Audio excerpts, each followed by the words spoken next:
Okay. Fantastic, thank you. All right, so we are back after a little break with Legislative Council, so I'll let you take it away. Hi, my name is Mike O'Grady, Legislative Council, here to talk to you today about the authority of the Fish and Wildlife Board over the regulation of the taking of fish and game in the state. First, the thing you need to realize is that the wildlife of the state, under the Constitution, under common law, and under statute, are held in trust by the state for the benefit of the citizens. Some people refer to that as the citizens own the animals, but that's not really the case, that they are held in trust for their use. And there's a Latin term called Snre, Snre, that is refers to those wild animals that are subject to the trust. And the General Assembly, when there is a public trust ownership or public trust holding of any natural resource, the General Assembly is the one that holds that ownership, that trust. They can delegate it to other entities, delegate it to the executive, they can delegate it in some instances to individuals, but they have to approve that delegation. And you have approved that delegation with respect to the Snre, Snre. You first said that the Commissioner of Fish and Wildlife shall manage and regulate the fish and wildlife of Vermont in accordance with the requirements of this part and the rules of the Fish and Wildlife Board. So you've delegated the management of the Snre, Snre to the Commissioner, consistent with the rules of the Fish and Wildlife Board. And in so doing, you provided a protection, propagation, control, management, and conservation of fish, wildlife, and bird-bearing animals in the state, or in the interest of the public welfare in the state, through the Commissioner, shall safeguard the fish, wildlife, and bird-bearing animals in the state for the people of the state, and the state shall fulfill this duty with a constant and continual vigilance. I love that. Largely because I wrote it. But so what the Fish and Wildlife Board, what role they fill in that management of the Snre, Snre for the public is that you've given them the ability to adopt rules for the regulation of fish and wildlife, wild game, and the taking thereof, except as otherwise specifically provided by law. So they can adopt rules regarding how to take fish and wildlife, fish and game. But their rulemaking authority is slightly different from pretty much every other rulemaking authority that an agency has. And that's because you, the General Assembly, enacted their rules initially in 1961. And some of the rules that you enacted in statute still exist as you enacted them in statute in 1961, like shooting pickerel. That was in 1960, it's still the same. And there's a very important aspect of the authority that from 1961, it says, the following provisions are enacted as regulations of the Fish and Game Board to remain in force and effect until such time as amended, revoked, or superseded by an act of the General Assembly or by the Fish and Game Board. So you have the authority to specifically amend, revoke, suspend any Fish and Wildlife Board rule. And you can do that by an act of the General Assembly. No other agency has that like specific oversight, specific dual authority that the General Assembly has with the Fish and Wildlife. So you will see in bills or acts every biennium an instance where you amend Fish and Wildlife rules. And to make that easier for yourself, and someone was very prescient when they adopted this in 1961, you said all of the Fish and Wildlife Board rules have to go into statute. And there's an appendix to Title 10 where all of those rules are. And so that's how it makes it easier for you and for me to amend those rules when you want to amend those rules. So going back to the original conversation, you, the General Assembly, hold the ferry naturé in trust for the public. You've delegated some of that authority to the commissioner. You've delegated some of that authority to Fish and Wildlife Board, but you still have that oversight over them. You still can control that authority because you gave yourself that oversight in 1960. So moving on from there. Can I Sure, ask a yes. question then? Can they enact rules that are not in statute and then we have to put them in statute? So great, because the next line I was going to read is that the rules that they are authorized to adopt shall be designed to maintain the best health population utilization levels of the regulated species and of other necessary or desirable species. And they can do that on their own. So they can act independently, because remember in 1961, you can say that such time as these rules are amended, invoked, or superseded by the General Assembly or by the board. Okay, So they have that they have their own authority to adopt, amend, revoke, suspend the rules as well. okay. What happens if they conflict? If there's any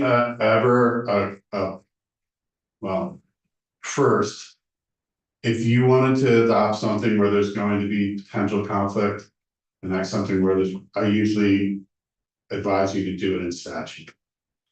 Because statute always controls over rules. If you put it in the rules, Fish and Wildlife Board rules, you're giving the board the opportunity to amend it. Mhm. And so if you don't want the board to have that opportunity to amend it, I would recommend you put it in statute, because statute controls over it. Okay, so the answer to the question is, if we did something that was different than them. The statute. The statute controls, Yes. but they can make rules independent on Yeah. something that we don't even mention in statute, and it wasn't in there in 1961. But something that you have delegated them the authority to adopt rules on, because they can only adopt rules that they have the authority to adopt. And those rules are for the taking of fish and wildlife, but in a manner designed to maintain the best health population and utilization levels of the regulated species. So effectively, they adopt the hunting, fishing, and trapping rules for the state unless they are inconsistent with statute. For example, a few years ago, there's a ban on snaring of animals in the state. And the commissioner came forward and said, I want to allow the use of captive restraint devices, and I'm going to allow their use underneath the methods and mechanisms for trapping. Well, there is no distinction between a snare and a captive restraint device when you look around the country at what the two things are. And so the committee said, oh, you can't do that because it would conflict with statute, and that was the end of that discussion. So if you have something in statute that conflicts with what the commissioner or the board wants to do, the statute controls. Got it. So who is the board? The board, 14 members, one from each county, appointed by the governor in a way there's a staggered membership, but they generally serve 6-year terms. And the governor is the one that designates who the chair is going to be. Usually they only serve 1 full year term and aren't reappointed, but sometimes it has happened that members have served longer than 6 years. Usually from fulfilling somebody's fulfilled term and then get appointed to another 6 years. So that's what the board does. So when I first started here, the board would set the deer season and the bag limits for deer. And it was a full-on, week-long, on the floor circus debate. Right? And it was crazy. And you, the General Assembly, decided that you didn't want to do that anymore. So you gave that authority to the board. So the board is the one that does that. And you originally said the board had to do that all by rule. But what that ran into was timing limitations, because rulemaking can take up to 6 to 8 months. And there's public participation, there's hearing requirements, etc. And so originally, this idea of allowing the board to set numbers by procedure was introduced because of the Migratory Bird Treaty Act. The federal government sets the bag limits for migratory birds, and they wait like right up to the season. And it's like right there. And like you used to require the board to set those for the state in rule, depending on what the federal government said for the migratory bird. And you have emergency rules to set the migratory bird treaty bag limits. And it's like emergency rules are about something that is an exigent situation that affects the public health and safety and environment. It's like the bag limits really didn't fit in there. So what you did is you gave the board the If you're a ability. migratory bird, it does. You gave the board the ability to set the migratory bird bag limits by procedure, and that worked really well. And so then you gave the board the ability to set the deer limits by procedure, and then the moose limits by procedure. They still have to follow a public participation process. There still needs to be public hearings regarding what and if and whether in this wildlife management unit, the take number should be higher, whether there should be no take for moose in certain wildlife management units. So you still have that debate. It's still public, it's still a public record, but you're not forcing that debate into the APA and the timing and public notice, comment and response requirements and LCAR requirements were ruled. So it worked well. But it was something that you once had required by rule, but now it's by procedure. So it doesn't come back to you every year like it did when it had to go to LCAR every year. Much tender relief. Yes. But so that's the specific, like the take numbers that are set by procedure, but they still set other things by rule. By rule, right, for example, well, let's just talk about the big couple of issues the last few years. Trapping, and then you directed the board to adopt new trapping rules based on best management practices from a national entity, the Association of Fish and Wildlife Game Commissioners, and the best management practices they had. The board went through the process and adopted those rules. There was some disagreement from LCAR about whether or not they were consistent with the intent of the directive. LCAR objected to several of them.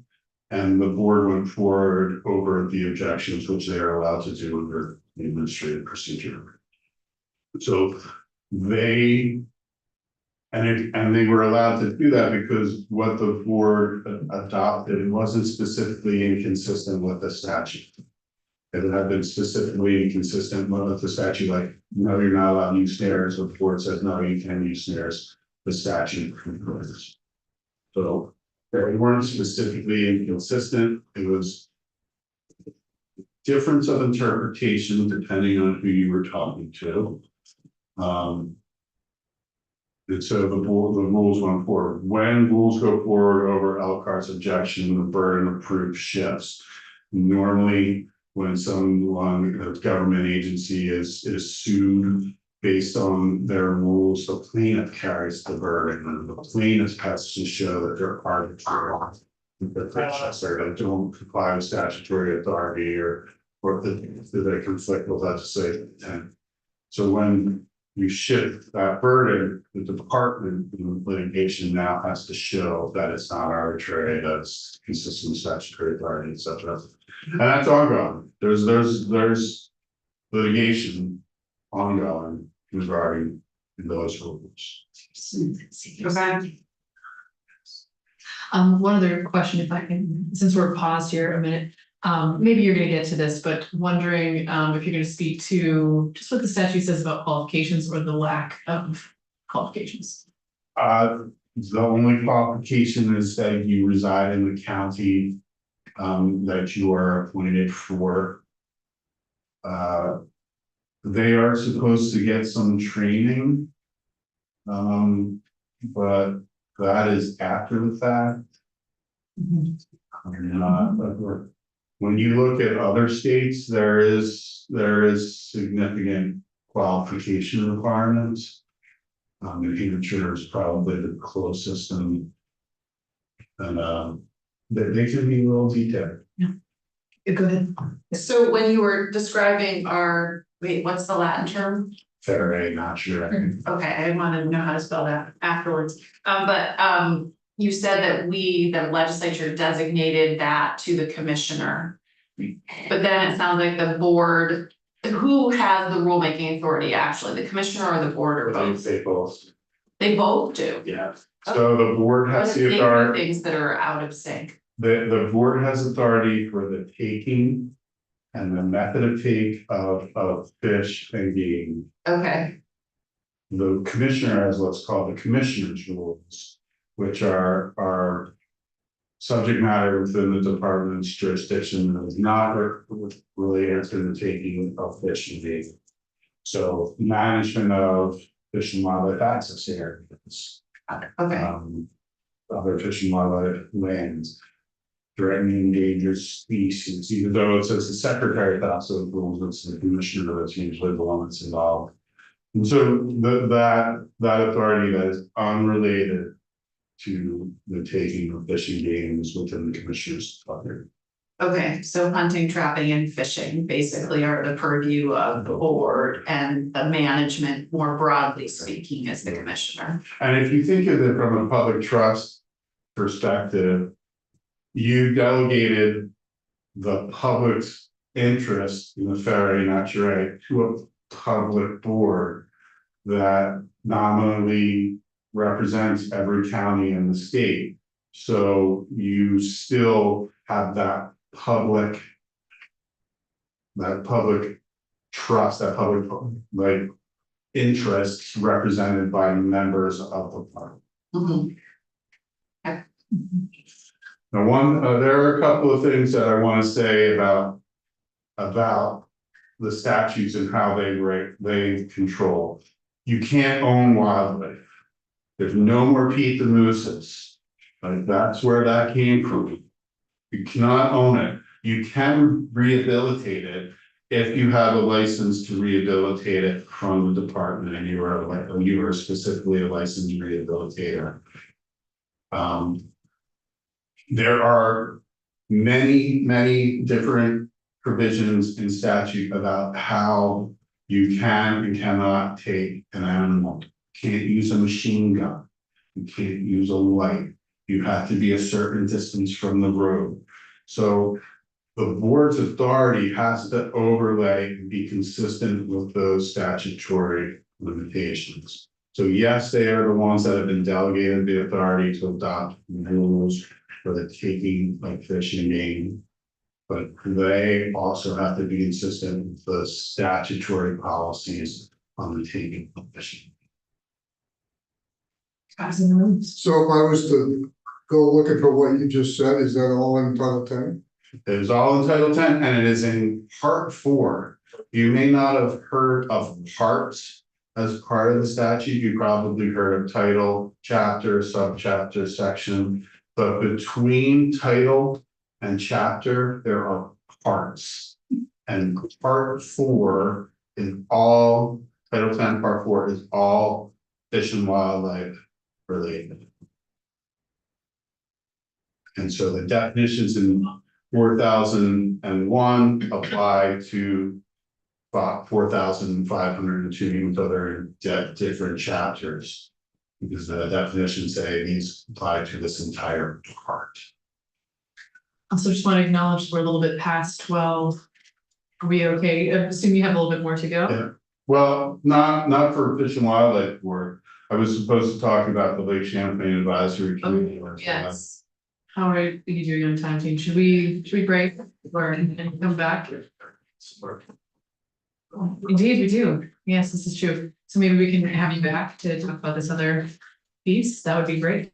There's just so much to be said about the Fish and Wildlife Board, and thank you so much for giving us all that background. It's very helpful. Okay, super.